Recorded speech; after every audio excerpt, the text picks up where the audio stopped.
enfants de Dieu, bien-aimés dans le Seigneur, frères et sœurs, je vous salue tous par le précieux nom de Jésus-Christ.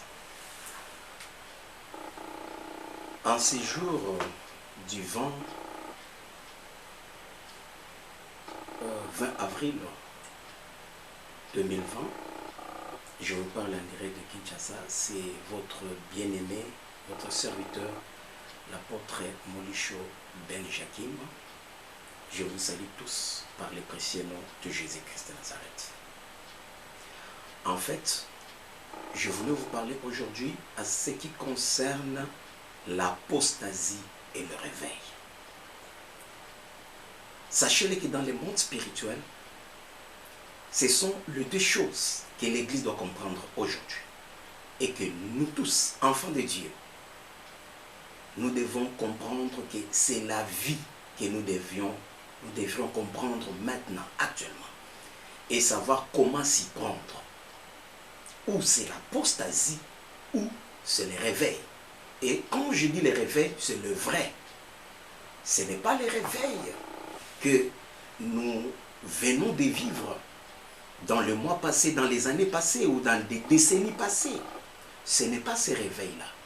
Mais le réveil que nous voulons vous parler ici, c'est le vrai réveil qui prépare l'épouse de Christ, qui prépare l'Église à l'enlèvement. Bien-aimés dans le Seigneur, vous devriez savoir que l'apostasie, c'est l'abandon de foi. Quand l'on abandonne la foi, l'on est dans l'apostasie. Et dans ce monde actuel, dans la façon de vivre des gens actuellement, nous avons vraiment vécu des choses incroyables. Sachez-le qu'en ces temps-ci, où le monde est en confinement, à peu près plus de 4 milliards de personnes qui sont en confinement, qui ne font rien, ils sont dans leur maison. En RDC, nous vivons aussi la même chose en Afrique et partout dans le monde entier. Église, enfants de Dieu, préparez-vous parce qu'il y a des choses qui vont changer. Il y a des mutations qui vont se passer. Et l'Éternel Dieu nous a parlé pour cette année-ci que vous devriez savoir, bien-aimés dans les Seigneurs, que c'est une année où nous devons comprendre qu'il y a des choses qui vont se passer pour une grande mutation, pour la décennie que nous commençons, c'est-à-dire 2020-2030. Et si tu rates 2020, les autres sont morts, les autres continuent à mourir. Dès que nous parlons ici, il y a des autres qui sont contaminés, infectés. Donc, pour toi qui vivras cette année 2020, tu dois savoir une chose. Si tu rates cette année, sache-le que tu rates les 10 années qui sont devant toi. Qu'est-ce que cela veut dire? Cela veut dire que c'est une année stratégique.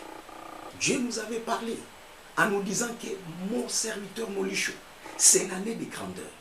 Et je ne savais pas que cette année de grandeur sera comment.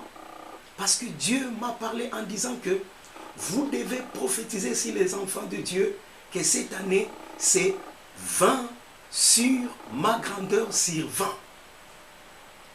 Donc c'est une année stratégique. C'est une décennie où les choses changent. Il y a une grande mutation dans le monde. Et dans notre pensée humaine, on savait que l'année 2020 sera une année de grandeur où nous allons vivre de grandes choses. C'est pensant que ce sont des choses que nous verrons, le bonheur, la grandeur, la prospérité. Non, bien-aimés dans les Seigneurs. La grandeur que Dieu nous parle, c'est cette grandeur que nous sommes en train de voir. Des choses qui bougent l'humanité. Des choses qui bougent toute l'Église. Des situations qui feront que le monde puisse basculer. Et que l'ordre des choses change. Les positions changent. Même pour l'Afrique. L'Afrique ne sera plus comme avant. La République démocratique du Congo ne sera plus comme avant. Les choses vont changer systématiquement.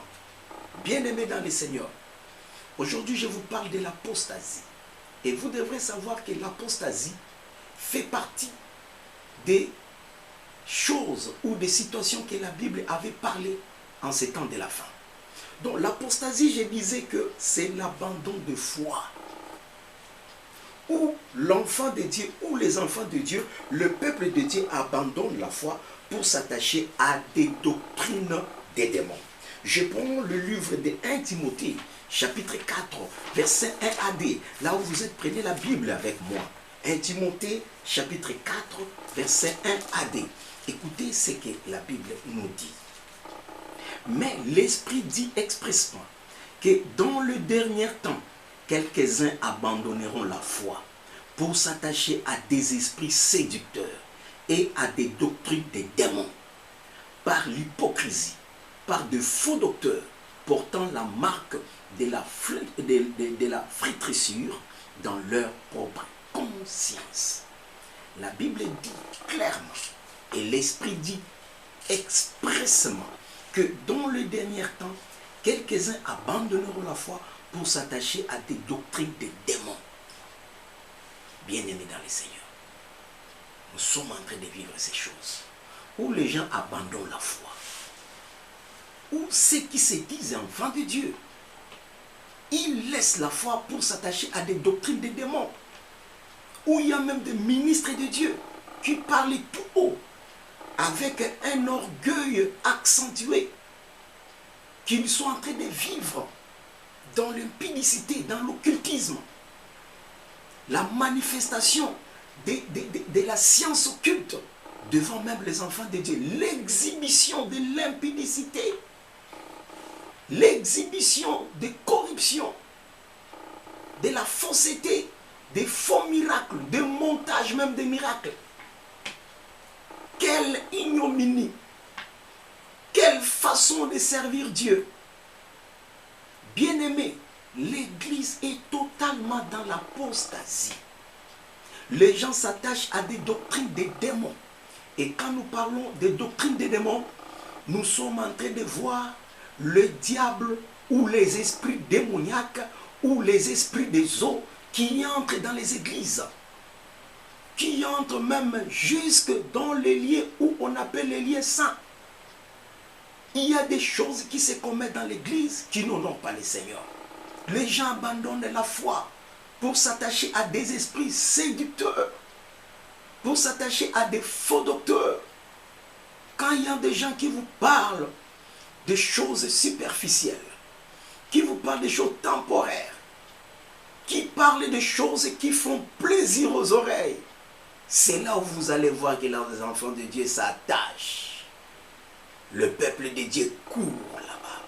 Mais quand on vous parle de la repentance, transformation de la vie, repentez-vous. Le royaume de Dieu est là. Revenez au Seigneur. Jésus revient bientôt. Non, c'est une chanson que nous écoutons. Il revient bientôt, il revient bientôt. Et il y a même de ceux-là qui disent, tu me dis que tu vas venir d'ici là. Je pense que ça ne sera pas le revient bientôt de Jésus. Donc ça devient comme un slogan. Les gens se moquent. Ils se moquent de ça. Ne sachant pas que nous sommes au temps de la fin. C'est le temps où vous devrez vous réveiller, bien-aimés. L'apostasie est entrée dans l'église. L'apostasie est entrée parmi les enfants de Dieu. Et dans cette apostasie, je vous prends le livre de 2 Timothée, chapitre 3, verset 1. Vous allez voir que la Bible est en train d'épeler 18 cas où les choses qui se manifestent dans la vie des enfants de Dieu, et ce sont des signes de l'Antichrist. Quand tu vois ces choses dans ta vie, même dans ta famille, tu le vois dans ta nation, dans ton pays, ou dans une nation quelconque, sache-le que cette nation est en train de préparer la venue de l'Antichrist. Je prends le livre de 2 Timothée chapitre 3, verset 1. Sache-le que dans les derniers jours, il y aura des temps difficiles, car les hommes seront égoïstes, amis de l'argent, fanfarons, hautains, oui, blasphémateurs, rebelles à leurs parents, ingrats, irréligieux, insensibles, déloyaux, calomniateurs, intempérant, cruel, ennemi de gens de bien, traître, emporté, enflé d'orgueil, aimant le plaisir plus que Dieu. Bien-aimés, nous devons savoir que nous sommes au temps de la fin. Et dans ces temps de la fin, la Bible nous dit qu'il y aura des temps difficiles. Ces temps difficiles, ce n'est pas après l'enlèvement. Après l'enlèvement, ça sera une période de la petite tribulation et de la grande tribulation, dont Daniel parle de 7 ans, 3 ans et demi, 3 ans et demi. Ça, ce n'est que la préparation pour l'Église à entrer dans ce processus de l'enlèvement. Les temps difficiles, c'est ce que Timothée dit, de Timothée 3. Dans le dernier jour, il y aura des temps difficiles. Donc ici, la Bible est en train de nous parler de l'apostasie, l'abandon, la défection. C'est l'acte qui amène un chrétien à rejeter délibérément la vérité révélée. Donc quelqu'un qui rejette délibérément de son propre gré, même si on ne l'a pas séduit de lui-même, il s'est dit non, ça ne marche pas, je dois essayer là-bas. Cette église ici, ça ne tient pas, je dois aller là-bas. Non, le pasteur a prié pour moi, ça ne marche pas. Il quitte même l'église, il part chercher les nganga, les féticheurs, les occultistes, qui publient même dans les réseaux sociaux, porte-monnaie magique, tiroir magique, des histoires comme ça. Et les gens se donnent à ça. Et ils signent des alliances avec des esprits de sirènes, avec des esprits des eaux, pour commencer à coucher avec les démons, avec des esprits qui viennent des eaux, afin qu'ils soient forts, qu'ils soient puissants, qu'ils soient grands. Bien-aimés dans les Seigneurs, à ces temps de la fin, il y aura des jours difficiles, des temps difficiles. C'est ce que nous sommes en train de vivre. Les gens vont se confiner. Qu'est-ce qu'ils vont manger? En Europe, ça va. Je viens de suivre aux États-Unis maintenant. Il y a 22 millions d'Américains qui se sont enregistrés dans la liste des chômeurs. Et la pandémie là-bas atteint 750 quelques mille cas infectés. 40 000 décès. Ici en République démocratique du Congo, plus de 300 cas infectés. Plus de 23 morts. Bien-aimés dans les Seigneurs. On confine l'Afrique. L'Afrique va se confiner comment? Parce que l'Afrique a vécu des catastrophes en catastrophes. Avant l'indépendance. Ceux qui sont venus pour coloniser l'Afrique. Ils ont coupé les mains. Ils ont tué des gens. Ils ont exploité des gens à 100%. Des gens travaillent comme des machines. L'esclavage. Les coups d'État. Les guerres. Les génocides.